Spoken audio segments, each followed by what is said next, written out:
복된 주일에 우리에게 주신 하나님의 말씀은 레위기 14장 1절에서 8절까지 말씀입니다. 구약성경 166면 레위기 14장 1절에서 8절까지 말씀을 함께 봉독합니다. 여호와께서 모세에게 말씀하여 이르시되 나병 환자가 정결하게 되는 날에 규례는 이러하니 곧 그 사람을 제사장에게로 데려갈 것이요 제사장은 진영에서 나가 진찰할지니 그 환자에게 있던 나병 환부나 나았으면 제사장은 그 정결함을 받을 자를 위하여 명령하여 살아있는 정결한 새 2마리와 백향목과 홍색실과 우슬초를 가져오게 하고 제사장은 또 명령하여 그 새 하나를 흐르는 물 위 질그릇 안에서 잡게 하고 다른 새는 산채로 가져다가 백향목과 홍색실과 우슬초와 함께 가져다가 흐르는 물 위에서 잡은 새의 피를 찍어 나병에서 정결함을 받은 자에게 7번 뿌려 정하다 하고 그 살아있는 새는 들에 놓을지며 정결함을 받은 자는 그 옷을 빨고 모든 털을 밀고 물로 몸을 씻을 것이라.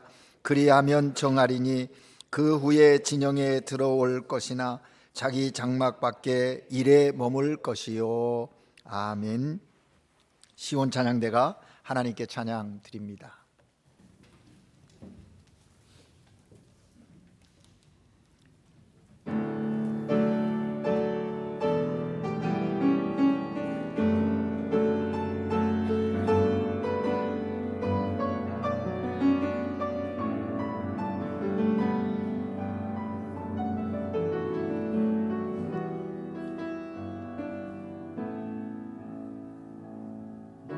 나의 갈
귀한 찬양의 고백 하나님께서 기뻐 받으신 줄로 믿습니다. 믿음으로 사는 자는 하나님의 영광을 보게 될 것이고 위로를 받게 될 것입니다. 오늘 하나님께 예배드리는 여러분 모두가 성령 하나님께서 주시는 은혜와 기쁨, 평강이 충만하여서 매 순간의 삶 속에서 하나님이 주시는 위로와 긍휼을 힘입고 승리하시는 그런 복된 믿음의 삶 살아가시기를 주님의 이름으로 축복합니다. 여러분, 우리를 향한 하나님의 관심은 무엇일까요? 나를 향한 하나님의 관심은 무엇인가 생각해 보셨습니까? 내가 관심하는 그것이 아니라 하나님이 나의 삶을 향하여 관심하고 계시는 게 무엇인가 하는 물음입니다. 물론 하나님께서는 우리가 신앙생활 잘하는 것 관심 있으십니다.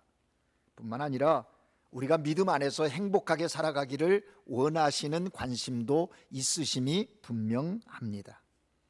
그러나 무엇보다도 하나님이 우선적으로 관심하시는 것이 우리를 향한 하나님의 관심이 있다는 것을 여러분은 기억하셔야 하겠습니다. 우선적으로 관심하고 있는 것이 따로 있는데 그것은 바로 거룩이라는 것입니다. 아니 목사님, 요즘 시대가 어떤 시대인데 그냥 하나님 잘 믿고 바르게 살아, 하나님이 주시는 은혜 가운데 감사하며 사십시오 하는 정도면 되지 굳이 거룩을 이야기하십니까? 라고 반문할지 모르겠습니다. 그런데 분명한 것은 이 땅에 하나님을 경외하는 믿음의 사람으로 삶을 산다는 것은 거룩한 삶을 산다는 것입니다. 우리가 거룩한 삶을 산다라고 얘기했을 때 버뜩 머리에 떠올리는 것은 선하게 살아야 한다, 죄 짓지 말고 나쁜 짓 하지 말고 어떤 행동적인 것을 먼저 생각할지 모르겠습니다. 그것은 거룩의 좁은 의미에 지나지 않습니다. 거룩이라는 의미를 좀 더 넓게 이해하고 하나님이 우리를 위해서 우리를 향하여 관심하시는 것은 거룩이라고 한다면 그 거룩의 의미를 좀 넓게 볼 필요가 있다라는 것입니다. 왜 그렇습니까? 하나님은 우리에게 말씀하시거든요. 얘들아, 내가 거룩하니 너희도 거룩해라. 거룩하신 하나님이 우리에게 거룩하라고 말씀하시는데 우리가 거룩한 하나님과 똑같이 거룩할 수는 없겠지요. 그런데 거룩하신 하나님이 우리를 거룩하다라고 거룩하게 부르셨기 때문에 우리가 거룩하게 살아야 하는 거예요. 그래서 그렇다고 하면 거룩의 개념이 뭐냐? 먼저 내가 무엇을 할 거냐에 앞서서 내가 하나님으로부터 구별되었구나, 선택되었구나, 거룩한 자로 부름을 받았구나, 이 인식, 자기 인식이 먼저 있어야 한다는 것이죠. 그 인식이 분명하면 삶이 달라지고 보는 관점이 달라지고 사람들을 대하는 그런 관계에 있어서도 달라지게 되는 것입니다. 그래서 하나님은 우리에게 거룩에 관심이 많으신 거예요. 전교인이 지금 레위기를 읽고 있습니다. 레위기의 전체 주제가 뭐라 그랬습니까? 거룩입니다. 여러분, 이번 한 주간 너무 힘드셨지요? 예, 목사님, 장사도 안 되고요, 물가가 너무 세서요. 이런 지금 힘든 걸 제가 묻는 게 아닙니다. 그럼 뭐가 힘들었다는 거예요? 주의 말씀대로 살아보려고 몸부림치니까 힘들으셨죠? 예. 11월 첫날을 우리는 월삭 기도로 하나님께 드린다 했는데 과거에는 그 기도의 시간을 정말 기대하고 두려운 마음으로 갈수록 참여율이 떨어져요. 안 나와요. 네. 왜 그렇습니까? 그런 부분에 있어서 우리가 자꾸 느슨해지고 익숙해진 것에 대해서 별로 감흥이 없다라는 거예요. 이번 한 주간 여러분이 레위기를 읽고 묵상하시지 않았습니까? 거의 얼굴 표정은 목사님 잘 안 읽는데요, 그런 표정인데 좀 읽으시면 한 주간이 힘드셨을 거예요. 월요일 12장 한 장을 읽고 12장은 출산한 여인의 부정함, 그걸 정결하는 의식에 대해서 얘기했거든요. 그러더니 13장서부터 14장 한 주 내내 그 말씀을 붙들고 묵상하고 씨름하며 삶에 적용했어요. 근데 내용이 뭐예요? 나병에 대한 이야기거든요. 도대체 이게 무슨 얘기를 하는 건지, 왜 나병이 부정한 것이고 그를 정결하게 하는 것은 무엇인지 도대체 이해도 잘 안 되고, 그런데 그 13장과 14장의 핵심은요, 거룩에 있다라고 하는 사실입니다. 거룩함을 회복하는 것에 대해서 말씀하시는 내용이에요. 레위기 13장 말씀은 나병에 걸린 사람을 분별하는 방법과 나병에 걸리면 어떻게 해야 하는지에 대한 말씀이 13장 한 장에 기록되어져 있습니다. 그리고 14장에는 나병에 관한 말씀이 이어지는데, 나병에서 회복된 사람 어떻게 해야 하는지, 그 회복된 사람을 어떻게 확인시켜서 공동체 가운데 다시 들어오게 할 것인지, 그것에 대한 이야기, 결국 거룩을 유지케 하는 그 규례에 대해서 말씀하고 있다라는 것입니다. 여러분, 나병은요, 옛날에 문둥병이라고 했습니다. 문둥병은 재앙이라고 그러죠. 저 어렸을 때요, 부모님들이 어린애들 이 문둥이 같은 놈 그랬거든요. 문둥이 같은 놈, 문둥병, 이런 얘기 많이 했어요. 그런데 요즘에는 이 말을 쓰지 않습니다. 나병균을 처음 발견한 노르웨이의 의사, 그가 누구냐면 한센이라는 사람이거든요. 그래서 그 사람의 이름을 붙여서 한센병이라고 말하거든요. 우리 한국말로는 이 한센병을 나병이라고, 성경에는 나병이라고 번역해 놨습니다. 오늘 학명으로는, 의학명으로는 한센병이거든요. 그런데 이 나병은 불치의 병으로 고대서부터 그렇게 왔어요. 그런데 의학이 발달하면서 이 나병, 불치의, 얼마 전까지 불치병이었는데 이제 치료할 수 있는 길이 열리고, 그래서 음성이냐 양성이냐에 따라서 전염이 되느냐 안 되느냐, 그래서 일반인과도 함께 생활케 하는 그런 일들이 일어나게 됐다는 거죠. 구약에도 보면 나병 걸린 사람들을 격리시켰지 않습니까? 우리 한국에서도 마찬가지였어요. 여러분 잘 아시죠? 소록도, 나병 환자들을 그 소록도 섬에다가 다 격리시켰거든요. 그런데 지금 가보면 그 소록도와 육지가 다리가 놓여서 오고 가고 소통을 한다니까요. 달라지고 있는 거죠. 그런데 이 나병에 대한 이야기로 이번 한 주간을 계속 묵상하면서 도대체 왜? 라는 질문을 여러분 해보셨습니까? 성경은 나병을 치명적인 병으로 소개하고 있습니다. 나병은 하나님의 심판의 도구로 사용되어지는 경우도 있었어요. 여러분이 알고 있는 나병의 특징이 뭡니까? 나병은 몸에 균이 들어가 있어서 잠복하고 그것이 활동하기 시작하면 몸의 감각을 마비시킵니다.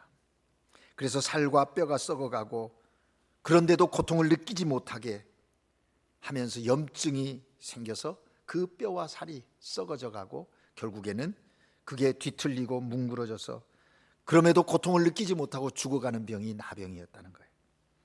그러기에 3000년 전 구약시대 율법은 나병을 부정한 병, 죄로 인해 저주받아 걸린 병이라고 여겼다는 것입니다. 나병에 걸린 사람, 또 나병 걸린 사람을 만진 사람, 접촉한 그 사람들을 다 부정하다고 규정했다라는 것입니다. 그런데 좀 궁금하지 않습니까? 왜 많은 병들이 있는데 유독 이 나병에 대해서 성경에서는 이렇게 강하게 구체적으로 언급하고 있는가 하는 거예요. 다른 병에 대해서는 대처 방법이나 규례에 대해서 그렇게 말씀 안 하거든요. 근데 구약이나 신약이나 보면 가장 많이 등장하는 질병이 나병인 거예요. 이 한센병이거든요. 그 이유가 무엇이냐라는 거죠. 그것은 나병이 가지고 있는 특성과 그 현상들이 우리 인간이 범하는 죄와 비슷하기 때문, 인간이 갖고 있는 죄와 비슷하기 때문이라는 것입니다. 구약의 제사법이 여러 가지 의미를 가지고 있듯이 나병에 대한 규례 역시 그 속에 담긴 의미가 있는 거예요. 오늘 그래서 좀 무겁긴 하지만 이 나병에 관한 말씀을 통해서 죄가 무엇인지, 죄의 특성과 죄가 가져오는 결과가 어떤 것인지, 그 죄를 어떻게 해결해야 하는지에 대해서 생각하면서 주의 음성을 들으려고 해요. 오늘 현대 교인들은 죄에 대해서 이야기하면 별로 들으려고 하지 않습니다. 마음을 닫고 그건 나와 상관이 없는 귀를 닫는 경향이 있습니다. 그러나 오늘 이 본문을 통해서 우리는 다시 한번 우리를 점검할 수 있는 귀한 시간이 되었으면 합니다. 여러분, 우리가 레위기 말씀 속에서 깨닫는 것은요, 나병에 관한 규례를 통해서 하나님은 이스라엘 백성들에게 죄의 심각성에 대해서 가르치고자 하셨다는 그 하나님의 마음을 우리는 알게 되는 거예요. 나병에 대한 규례 중에서 우리가 제일 먼저 주목해 봐야 할 것이 있습니다. 그것은 의사가 이 병을 진단하고 진찰한 것이 아니라 제사장이 나병을 진단하고 진찰하고 있다는 거예요. 하나님이 그렇게 하라고 하신 거예요. 하나님이 나병에 걸린 사람을 치료하시려면, 진단하시려면 의사를 보내는 게 맞는 거 아닙니까? 그런데 왜 하나님이 제사장을 통해서 그것을 진단하게 하셨는가, 진료하게 하셨는가라는 것입니다. 13장을 읽어보면 계속해서 제사장에게 그를 데리고 가야 한다고 말합니다. 제사장은 그를 살펴보고서 나병에 걸렸는지 안 걸렸는지를 확인하고 판단하는 거예요. 그것도 쉽게 한번 보고 그렇게 결정하는 게 아니라 13장을 읽어보면 한번 보고 확실이지 않으면 7일간 격리시켰다가 다시 보고, 그래도 확실치 않으면 또 한 번, 그래서 한 번, 두 번, 세 번 신중하게 그 일을 결정하게 했다라는 것입니다. 우리가 오늘 읽은 본문 앞 13장 8절 9절을 우리 한번 같이 읽어볼까요? 8절 9절 말씀을 함께 읽겠습니다. 시작. 제사장은 진찰할지니 그 병이 피부에 퍼졌으면 그를 부정하다 할지니라. 이는 나병입니다. 사람에게 나병이 들었거든 그를 제사장에게로 데려갈 것이요. 아멘. 무슨 말입니까? 이것은 하나님이 나병이라는 질병을 죄와 연관시켜 이스라엘 백성들에게 가르치고자 하시는 하나님의 의도하심이 여기에 담겨 있는 것을 느낄 수 있다라는 거예요. 그런 하나님의 의도가 결국에는 14장에 와서 이 나병이 나음을 깨끗함을 받았을 때에도 제사장에게 보이라고 말씀하시는 거예요.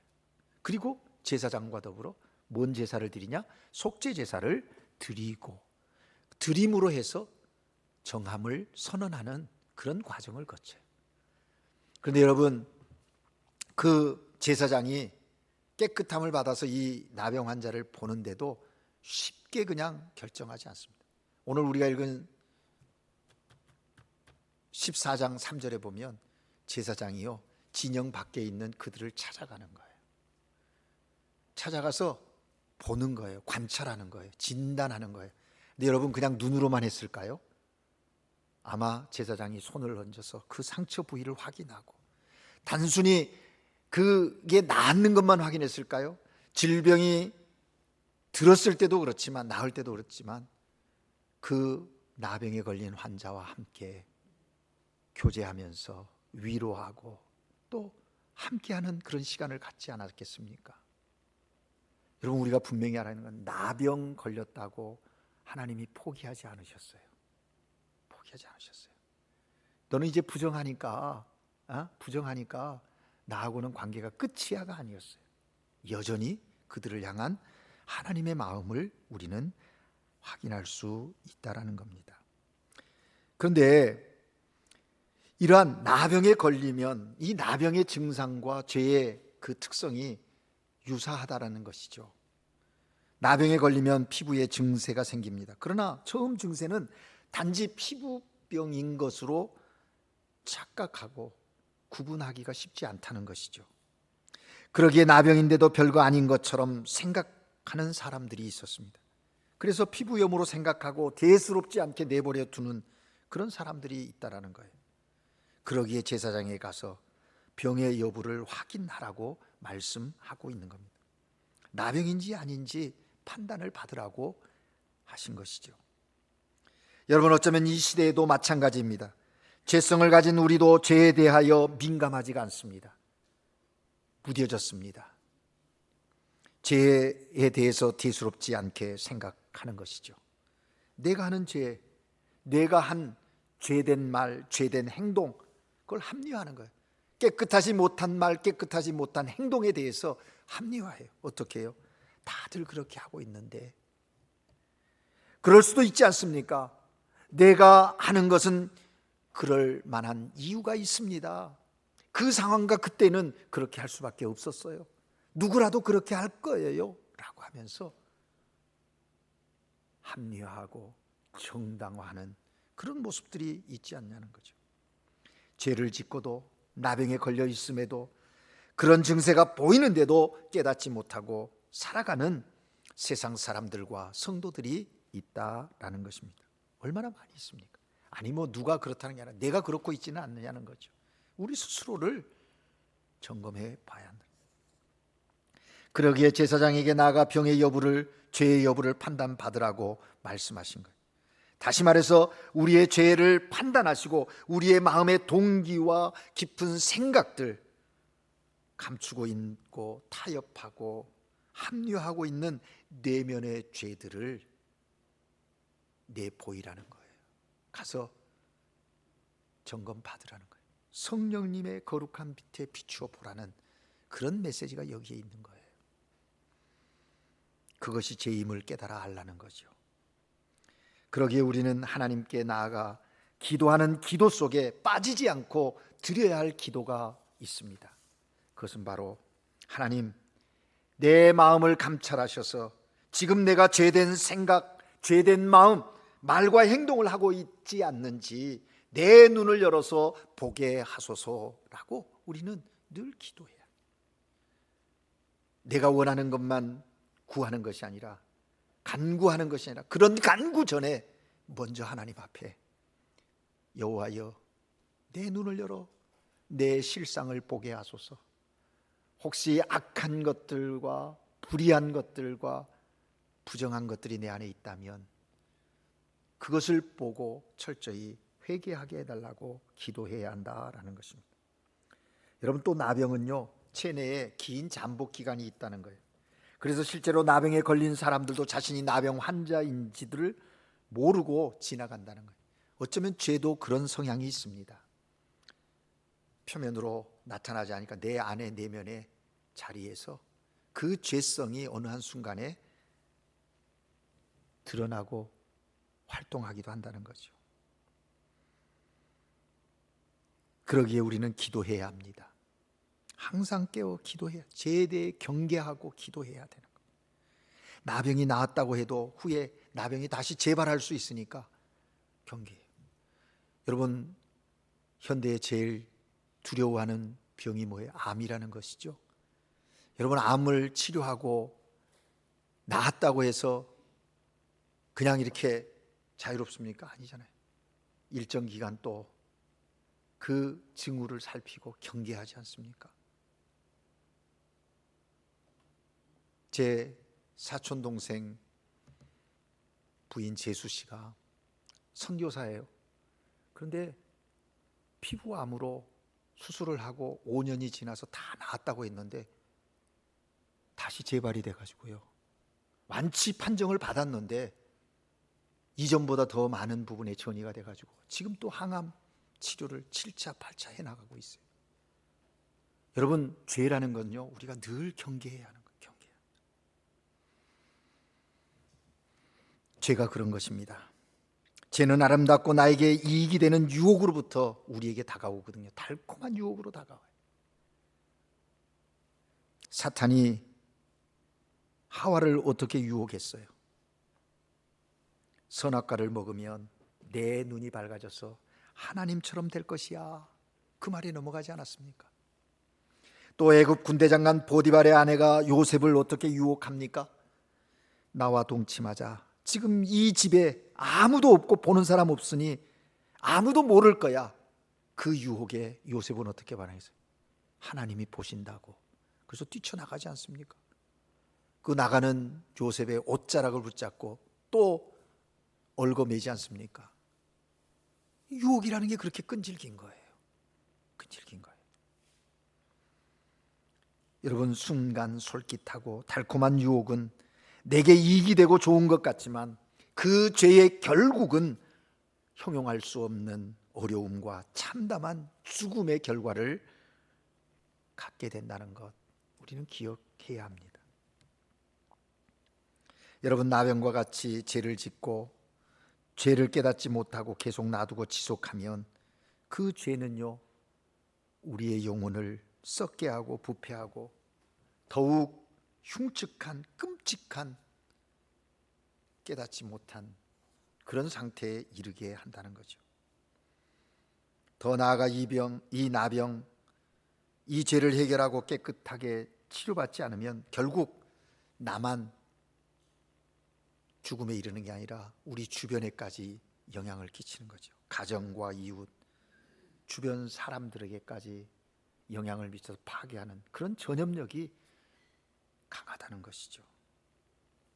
그것을 우리가 깨달아야 돼요. 그런데 여러분, 레위기를 중심으로 한 모세 율법에 따르면 나병 환자는 제사장이 직접 진찰하도록 명령하셨지 않습니까? 그런데 유심히 살펴보면 나병 환자를 다루는 일에는 제사장의 역할이 아주 중요한 것이 분명합니다. 그런데 특이한 점이 하나 있습니다. 그건 뭐냐면 제사장에게 주어진 역할은 진찰이지 치료가 아니라는 겁니다. 제사장이 나병을 진찰하는 거예요. 진단하는 거예요. 거기까지가 제사장의 임무였어요. 치료는 아니었어요. 제사장은 진찰하라는 명령만 주어졌지 치료하라는 명령은 단 한 번도 주어진 적이 없다는 거예요. 왜 그랬을까요? 진단 진찰은 제사장이, 치료는 하나님께서 하시는 겁니다. 적어도 이스라엘 백성들은 치료의 영역은 인간의 손에 있는 것이 아니라 하나님께 있다고 하는 분명한 신앙 고백이 그들에게 있었어요. 그 당시에 다른 종교는 이 아픈 자를 치료하기 위해서 그 제사를 집례하는 제사장들이, 이방 종교의 제사장들이 마술을 부리거나 또 어떤 여러 가지 것들을 통해서, 주술을 통해서 치료하려고 예를 썼다는 거죠. 그러나 거룩한 이스라엘 백성들은 그들과 같지 않아 구별되었더라. 인간을 치료하고 치유하시는 일은 오직 하나님의 영역에 있음을 하나님의 영역에 남겨두었다는 거예요. 그게 이스라엘 백성들의 모습이었어요.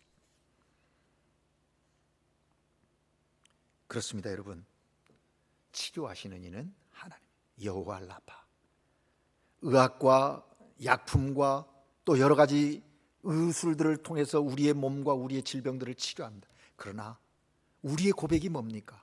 그 모든 것들을 통해서 온전케 하시고 치료하시는 이는 주님이시라고 우리는 고백하는 것 아니겠습니까? 그 고백이 온전한 고백이라는 거예요. 그러면 이제 나병 치료, 이 죄에서 나올 수 있는 방법은 뭐냐라는 겁니다. 여러분, 뭐일까요? 그 유일한 방법은요, 예수 그리스도의 피, 그 피로 씻음 받아 구원받는 것 외에는 없어요.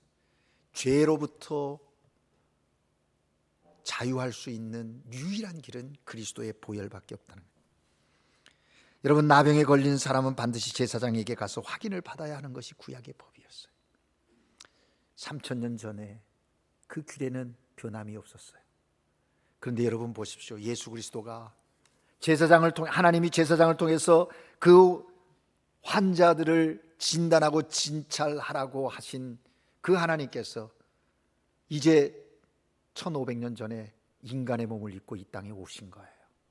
그 이후로는 하나님이 직접 치료하시는 사건을 펼쳐가신다는 거예요. 여러분, 예수님께서 이 땅에 인간의 몸으로 오셔서 가장 먼저 치료의 사역이 뭔지 아십니까? 나병 환자를 치료한 거였어요. 마태복음 1장 40절에 보면 예수님이 첫 사역이 나병 환자를 치료하는 거예요. 나병 환자가 예수님께 나옵니다.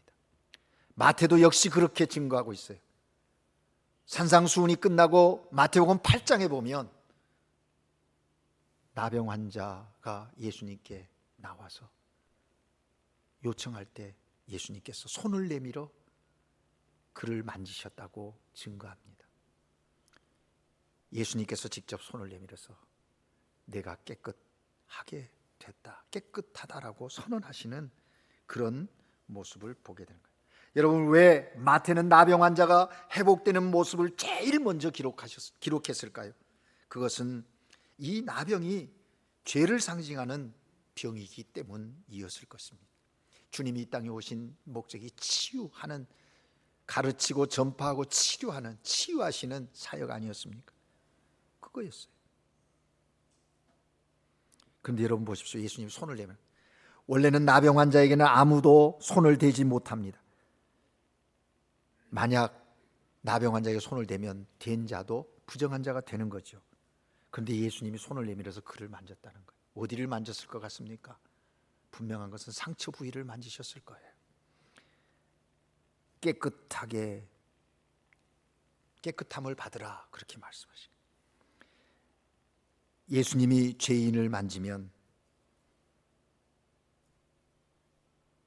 죄의 문제가 해결되는 거예요.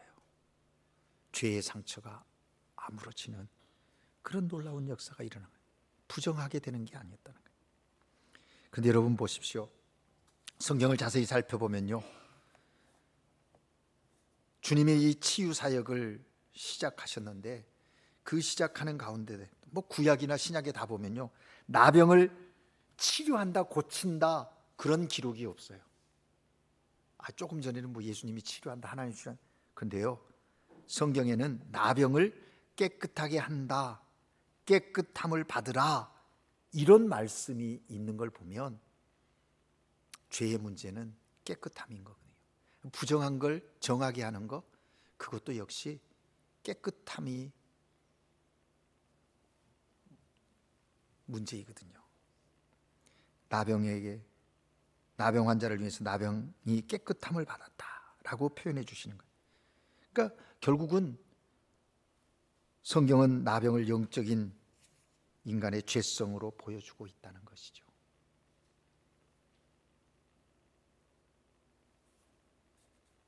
그렇습니다, 여러분. 우리가 예수님께로부터 나병의 치유를 받으려면, 죄의 치유를 받으려면 어떻게 해야 되는가? 그 방법에 대해서도 우리가 묵상한 13장에 아주 구체적으로 설명해 주고 있어요. 오늘 14장에도 그 정결 의식에 쓰여지는 여러 가지 도구들이 있는데 그 하나하나가 다 의미가 있죠. 그런데 좀 더 심플한 방법을 말씀드리는, 우리 편에서 해야 하는 방법이 뭔가를 설명한다고 하면 13장 45절이에요. 우리 한번 같이 읽어볼까요? 13장 45절 말씀을 함께 읽겠습니다. 시작. 나병 환자는 옷을 찢고 머리를 풀며 윗입술을 가리고 외치기를 부정하다 부정하다 할 것이요. 아멘. 여기 자기 옷을 찢는다라는 말은 무엇일까요? 그것은 자신의 죄를 애통해하는 겁니다. 자신의 옷을 찢는다. 가리웠던 거, 감추었던 거 다 드러내라는 거예요. 그리고 머리카락을 풀며 그랬는데, 풀어야 한다 그랬는데, 머리카락은요 사람의 명예를 나타냅니다. 나의 명예, 나의 의, 나의 교만, 나의 자존심, 그런 거 다 풀어 헤치라는 거예요. 그거 가지고 아니라 주님 앞에 이거 다 내려놓는 거예요. 그리고 뭐예요? 나는 부정하다 부정하다 외치라고 말하고 있어요. 그것도 그냥 외치는 게 아니라 손으로 윗입술을 가리고, 물론 전염을 방지하기 위해서 그럴 수도 있겠습니다. 그러나 분명한 것은 주여 나를 불쌍히 여기소서, 주여 나를 불쌍히 여기소서, 자기의 죄를 회개하는 거예요. 그렇게 예수님께 엎드렸던 나병 환자들 보십시오. 다 깨끗함을 받았습니다. 주님의 치료함을 받고, 그리고 또 예수님께서 치료한 후에 제사장에 가서 규례로 정하게 됨을 보이라고 말하지 않습니까? 그렇습니다. 그거예요. 이제 우리는 그리스도의 보혈로 자유함을 얻은 자들입니다.